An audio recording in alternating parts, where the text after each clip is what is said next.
अगर आपके 400 रेंज में भी मार्क्स आ रहे हैं तो भी आपको सेल्फ कॉन्फिडेंस नहीं गिराना, क्योंकि आपको नहीं पता कि आगे जाके आप कितना इम्प्रूव करने वाले। बस लगे रहो, सेल्फ कॉन्फिडेंस मत गिराओ।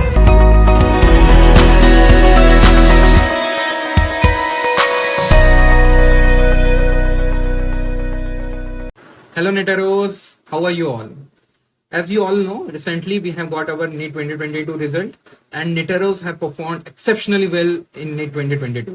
And to continue with the series of Warriors of Netero, today to inspire you, to tell you about her journey particularly, today we have with us Nimisha Goel, a 2022 Netero. So please give a huge round of applause for Nimisha Goel.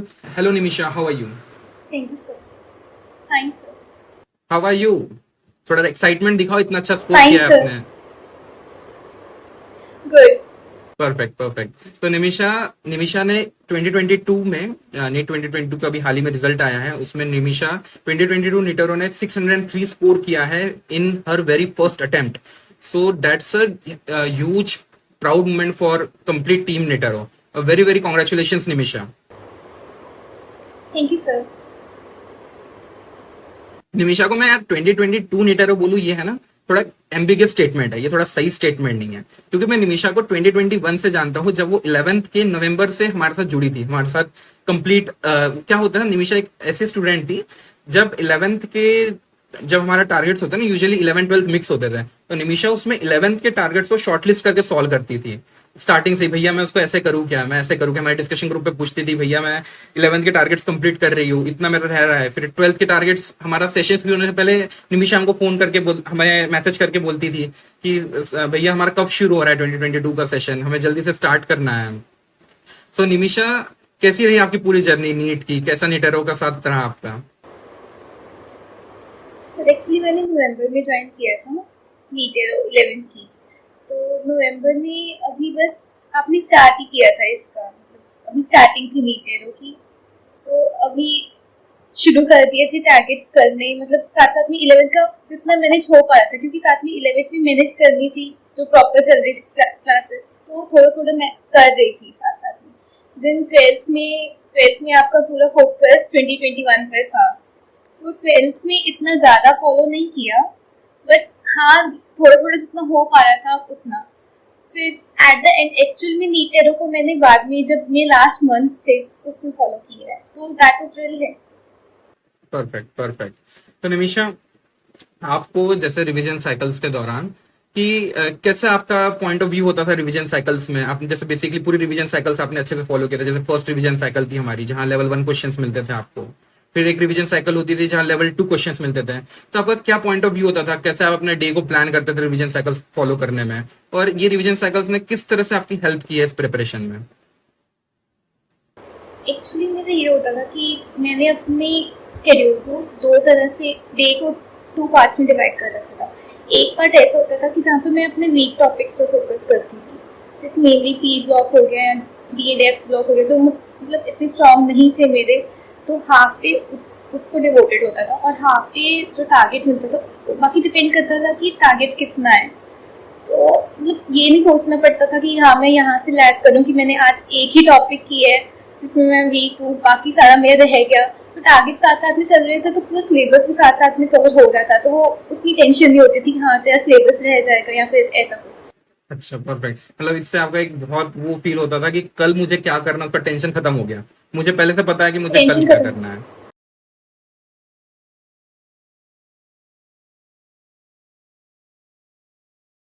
जैसे हम खुद से target plan करते हैं तो हमें ये नहीं पता होता कि हम खत्म कब कर रहे हैं, लेकिन कोई एक पर्टिकुलर चीज आपको एकदम ऑर्गेनाइज मैनर में, तो हमें पता है भैया कि इतने टाइम पे हमारा टारगेट पूरा कंप्लीट हो जाएगा, इतने बार मेरा सिलेबस रिवाइज हो जाएगा। हमने रिवीजन साइकिल लगभग 3 से 4 बार तो मिनिमम किया होगा आपने हमारे साथ रिवीजन साइकिल्स को कंप्लीट। परफेक्ट।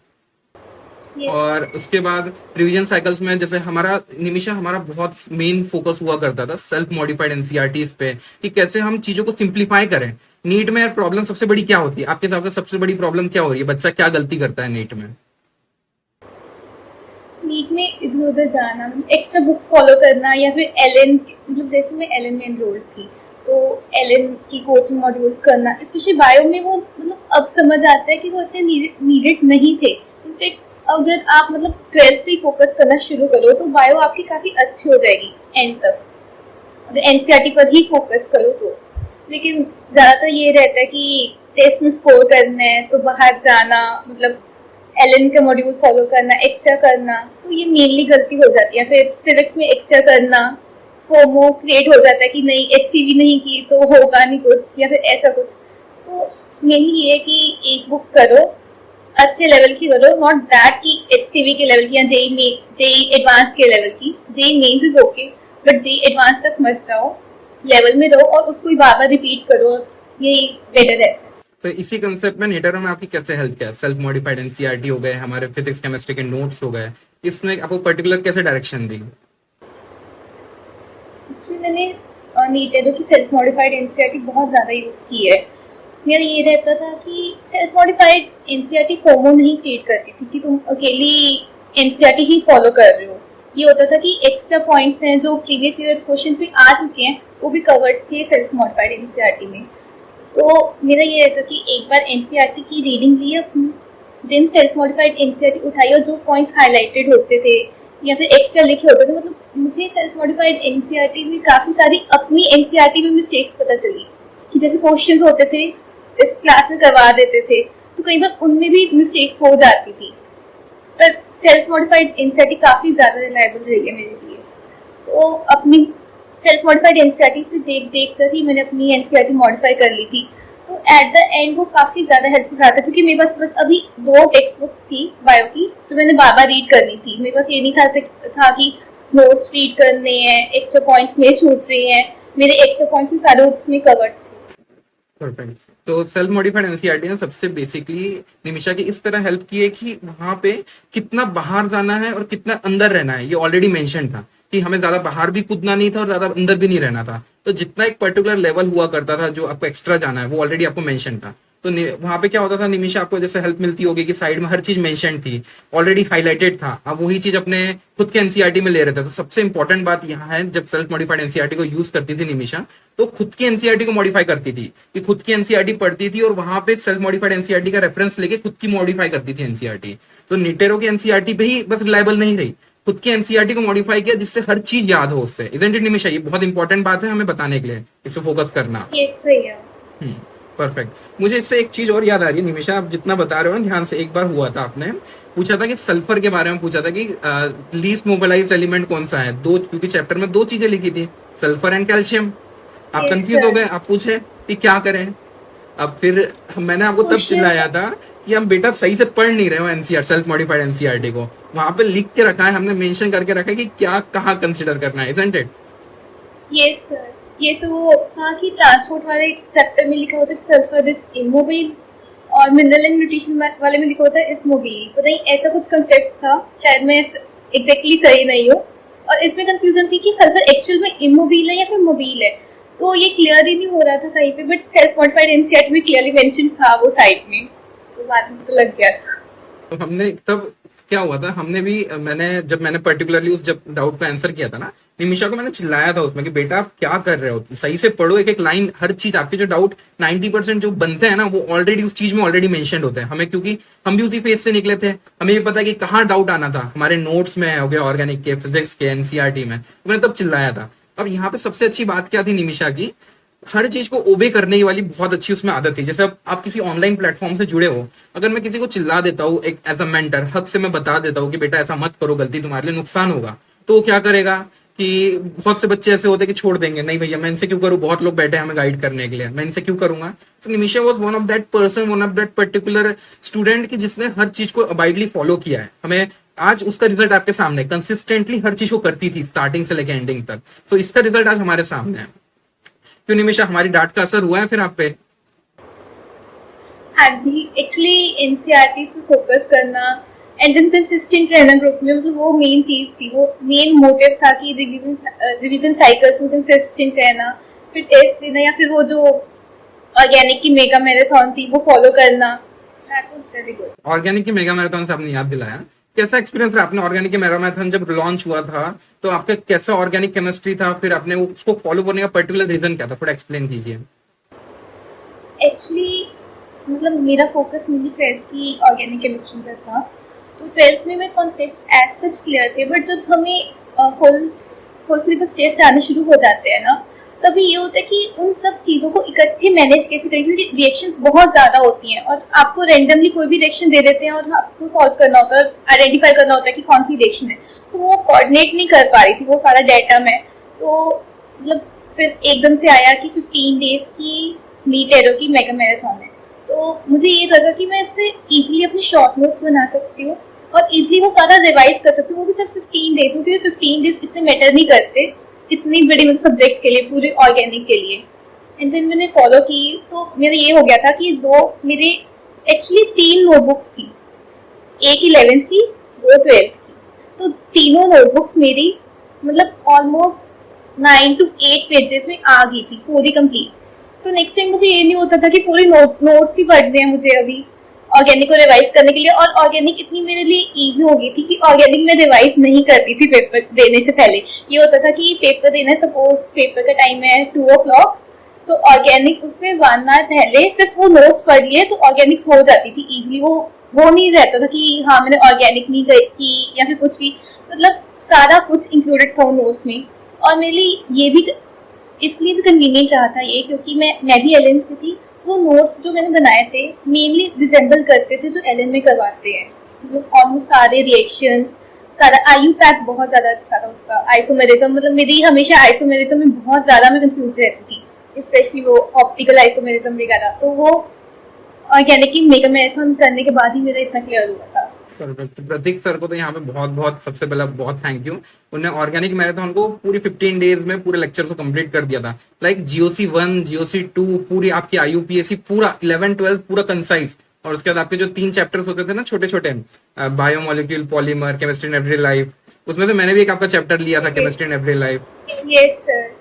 कैसे लगे थे आपको पूरे ऑर्गेनिक केमिस्ट्री की मैराथन में? ऐसा एक भी क्वेश्चन था कि जो उस लेक्चर के बाहर मिला होगा आपको, उन लेक्चर्स के बाहर?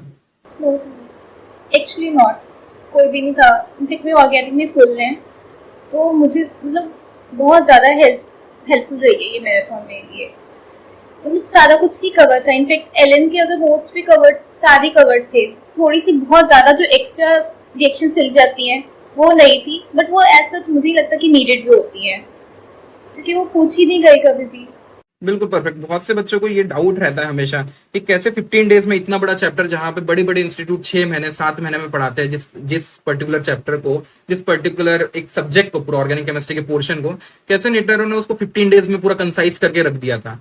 हमने जब स्टार्टिंग किया था ना 15 डेज के ऑर्गेनिक मैराथन के, बहुत से बच्चों का डाउट था कि भैया मेरे सारे क्वेश्चंस तो बन जाएंगे ना, सारे क्वेश्चंस तो बन जाएंगे ना। हमने चैलेंज भी लिया था कि इसके बाहर एक भी क्वेश्चन आता है ना तुम्हारा नीट में, तो हमें आके बता देना कि मैं खड़ा रहूंगा तुमको आंसर करने के लिए।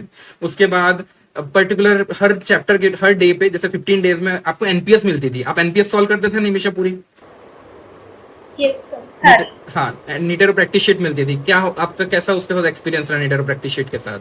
एक्चुअली जैसे हम वीडियो लेक्चर मतलब देखते हैं, तो कुछ ना कुछ ऐसे होते हैं कि हमें बहुत डाउटफुल चीज़ें लगती हैं कि हाँ इसे नोट कर लो, ये बहुत इंपॉर्टेंट है, वरना इसमें कंफ्यूज होना ही होना है। तो मैंने ये चीज़ नोटिस की थी कि एनपीएस ऐसी डिजाइन थी कि वही डाउटफुल चीज़ें उस एनपीएस में पूछी जाती थी। मतलब ये मुझे सबसे बेस्ट चीज़ लगी कि वो चीज़ें जो हमें वैसे भी पता नहीं लगती, कई बार कुछ चीज़ें होती है जो पता नहीं लगती वीडियो लेक्चर में कि ये बहुत ज़्यादा कंफ्यूजिंग है या फिर इसमें कंफ्यूज होना ही होना है, तो वो उसमें सारी कवर्ड थे वो ऐसे क्वेश्चंस। तो मेरे लिए वो एनपीएस भी काफी ज्यादा हेल्पफुल रही है। परफेक्ट। तो एनपीएस इसी तरह से डिजाइन हुई थी कि जहाँ पे आपका वीक पॉइंट हो पता चल जाए हमें, कि आपको पर्टिकुलर हिट हो वहां पे। फिर उसके बाद इस पूरी सीरीज होने के बाद हमने एक मेगा ग्रैंड टेस्ट लिए थे।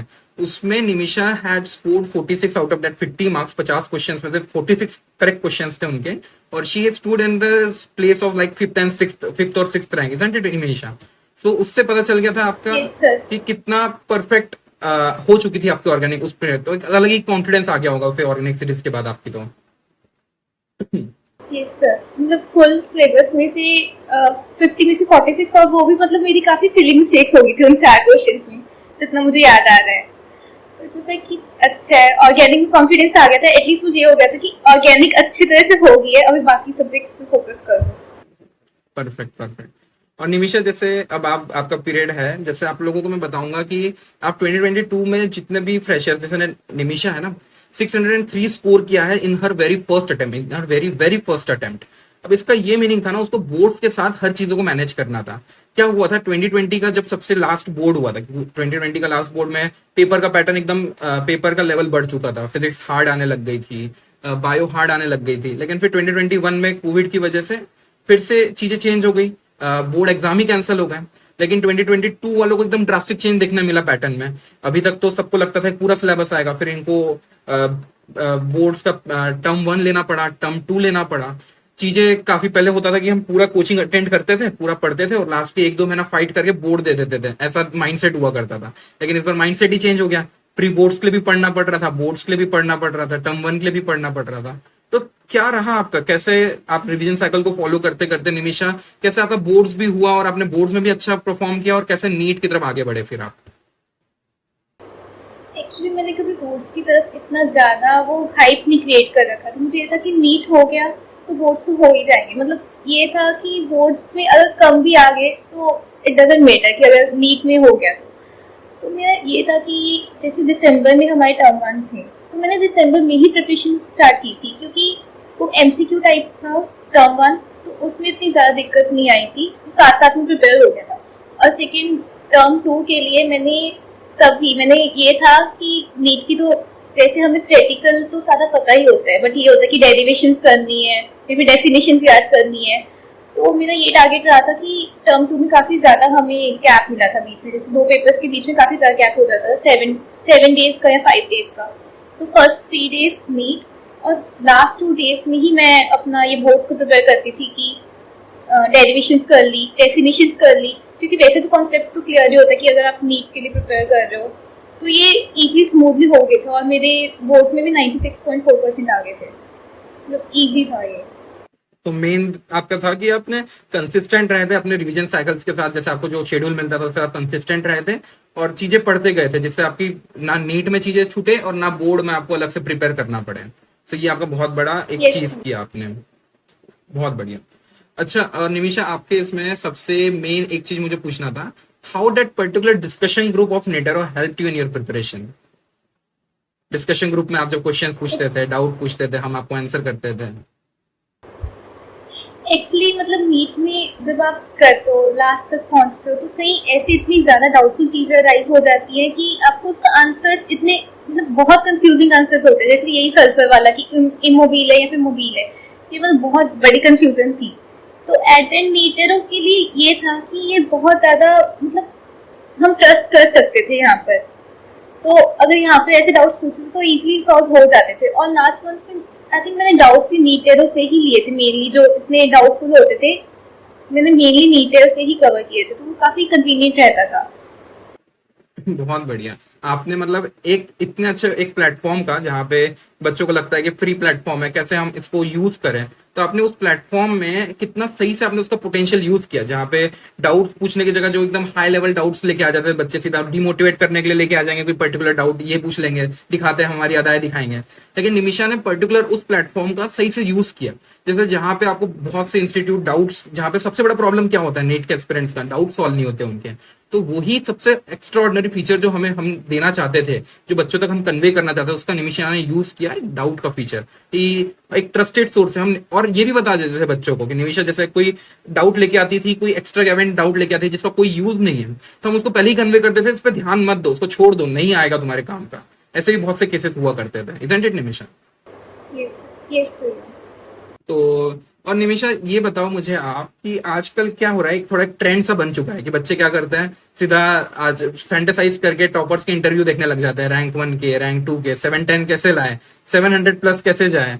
तो आपका क्या मानना है इसके ऊपर कि जैसे कि आपको लगता है कि हमें किससे इंस्पिरेशन लेनी चाहिए, कि सीधा 710 का 700 का स्कोर रखना चाहिए, कि पहले तो कट ऑफ क्लियर हो? मेरा ऐसा मानना है कि हमें एक थ्रेशोल्ड पे पहले पहुंचे, कि कैसे थ्रेशोल्ड पे पहुंचा जाए, पहले हमें इसके बारे में स्ट्रेटेजी समझनी चाहिए। आपका क्या मानना है इसके ऊपर?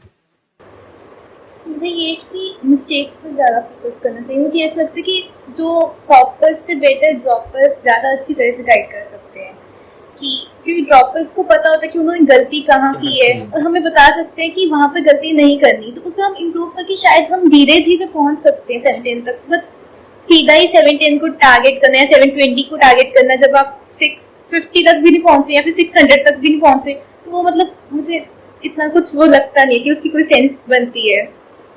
तो ये होता है कि मिस्टेक्स पर ज़्यादा फोकस करो, जो आप मिस्टेक्स कर सकते हो या फिर कर रहे हो, अपने टेस्ट को एनालाइज करो अच्छे से, मिस्टेक्स देखो। टॉपर्स से बेटर ड्रॉपर्स की देखो, ड्रॉपर्स या फिर जिन्होंने इतना अच्छा स्कोर, जिन्होंने अपना स्कोर इम्प्रूव किया है, उनकी वीडियोस देखो कि उन्होंने कैसे की है। मतलब सीधा ही 720 या फिर 710 वालों की वीडियोस देखने से बिल्कुल परफेक्ट, बिल्कुल परफेक्ट। जैसे आप सभी जानते हो ना, अगर आप रियल इंडिया की बात करो ना, तो रियल इंडिया ये नहीं है हमारा कि दिल्ली मुंबई को देख लिया जाए या एकदम ही स्लम्स को देख लिया जाए। ना स्लम को देख के रियल इंडिया को जज करो, ना दिल्ली मुंबई बड़ी सिटी को देख के रियल इंडिया को जज करो। रियल इंडिया इज समथिंग जहाँ पे majority of the population resides, like ये टियर 3 सिटीज, ये होती है रियल इंडिया। वैसे ही नीट में ना ही 250-300 मार्क या 150 मार्क देख के हो जाओगे बहुत टफ है, ना ही 710 720 मार्क्स देख के लगने लग जाओगे बहुत आसान है चीजें। देखो कि हम कट ऑफ को कैसे एकदम थ्रेशोल्ड क्रॉस कर सकते हैं। जैसे निमिषा ने बहुत अच्छी बात बोली, जो मिस्टेक्स करता है ना, वो आपको मिस्टेक्स के लिए गाइड कर देगा कि भैया ये मिस्टेक मत करना। टॉपर के लिए क्या होता है, बहुत सी बात जो वो बताते हैं ना, जैसे किसी के 710 स्कोर आया है, वो आपको डायरेक्ट बताएगा कि 710 के लिए वो क्या करता था, क्योंकि 660 670 मार्क है ना, उसके लिए आसान है। क्योंकि 660 670 मार्क के लिए जो हम बताते हैं सिंप्लीफाई करने के लिए चीजों को, उससे आपके 660 670 मार्क आ जाएंगे। उसके बाद एक्स्ट्रा एज जाने के लिए ये सब चीजें यूज करना होता है जो वो बताते हैं। लेकिन हम क्या करते हैं, स्टार्टिंग में हमारी बेसिक चीजें छोड़ देते हैं और उन्हीं चीज को फोकस करने लग जाते हैं कि हम एक्स्ट्रा कैसे जाए, तो उस चक्कर में सारी प्रॉब्लम होती है, isn't it? निमिषा, और आपका समय ना लेते हुए आप ऐसी एक फाइनल एडवाइस क्या दोगे हमारे 2023 के नीटरोस को, कि उनको बताओगे कि भैया ये चीज तो करके ही रखना है तुम्हें, ऐसा क्या एडवाइस दोगे मेरे लिए फाइनल? सबसे इम्पोर्टेंट है सेल्फ कॉन्फिडेंस। लाइक मतलब मेरा अभी, मैं अगर अपना नीट के पेपर का एक्सपीरियंस शेयर करूँ, तो वहाँ पे क्या हुआ, पहले मैं बॉटनी में OMR में एक गलत हो गया, तो मेरा सेल्फ कॉन्फिडेंस ऑब्वियसली वहाँ पे गिर गया था कि, लेकिन फिर मैंने कर लिया कि नहीं ठीक है, कर ले, आगे अटेम्प्ट कर ले। आगे जाते जाते केमिस्ट्री में एक और OMR में गलत हो गया, तो वहाँ पर मुझे ये हो गया था कि तू ड्रॉप कर रही है, तेरे से ये पेपर नहीं होने वाला आज। तो वहाँ पर मैं पेपर छोड़कर बैठ गई थी, बट आई डोंट नो, वहाँ पे एक टीचर थी, तो उन्होंने थोड़ा सा कंसोल किया कि नहीं कंटिन्यू इट, तो जस्ट टैप किया, कुछ बोला नहीं, टैप किया, कंटिन्यू किया। बट उसके बाद ये था कि कंफ्यूज हो गई थी पेपर में, मैं वो प्रॉपरली फोकस नहीं कर पा रही थी, जिसके कारण मैं इसको काफी ज्यादा गिर गया। मतलब 650 के अराउंड आराम से आ सकते थे, बट 603 तक गिर गया। तो सेल्फ कॉन्फिडेंस सबसे मतलब इम्पॉर्टेंट चीज है जो तुम्हें चाहिए अपनी जर्नी में। बिल्कुल। इनफैक्ट अगर आपके 400 रेंज में भी मार्क्स आ रहे हैं, तो भी आपको सेल्फ कॉन्फिडेंस नहीं गिराना, क्योंकि आपको नहीं पता कि आगे जाके आप कितना इम्प्रूव करने वाले हो। बस लगे रहो, सेल्फ कॉन्फिडेंस मत गिराओ, गिल्ट मत फील करो, but that should not be like कि 3 दिनों तक गिल्टी फील कर रहे हो। अपना दोबारा इम्प्रूव कर लो, मेंटेन दैट स्पिरिट और आगे चलते जाओ। यू डोंट नो कि मतलब आपकी डेस्टिनी में क्या लिखा हुआ है। बिल्कुल सही बात है कि यार सारी एग्जाम का या अपने लाइफ का सबसे बड़ा फंडा होता है कि कितने सेल्फ कॉन्फिडेंट हो आप अपने आप को लेके। ठीक है, मिस्टेक होती है हमसे, हमें उसको इम्प्रूव करना चाहिए, कंसिस्टेंट रह के वो मिस्टेक दोबारा ना हो, बस ये ध्यान रख के आगे बढ़ना चाहिए। सेल्फ कॉन्फिडेंस सबसे बड़ा फैक्टर होता है हर चीज में। जैसे आपको अगर याद होगा निमिषा, PIS जब हम कंडक्ट करते थे पर्सनल इंटरेक्टिव सेशन, तो मैं आप 2 बात कहता था वहां पे, इंट्रिंसिक मोटिवेशन और एक्सट्रिंसिक मोटिवेशन की बात, कि कैसे एक्सट्रिंसिक मोटिवेशन को फोकस मत किया करो, इंट्रिंसिक मोटिवेशन लाओ और उससे आगे बढ़ो। कि तुम्हारे पास एक एम होना चाहिए कि मुझे नीट क्यों क्रैक करना है, जाके वीडियो देख लिया छोटी सी, टॉपर इंटरव्यू देख लिया, इस तरह से ना।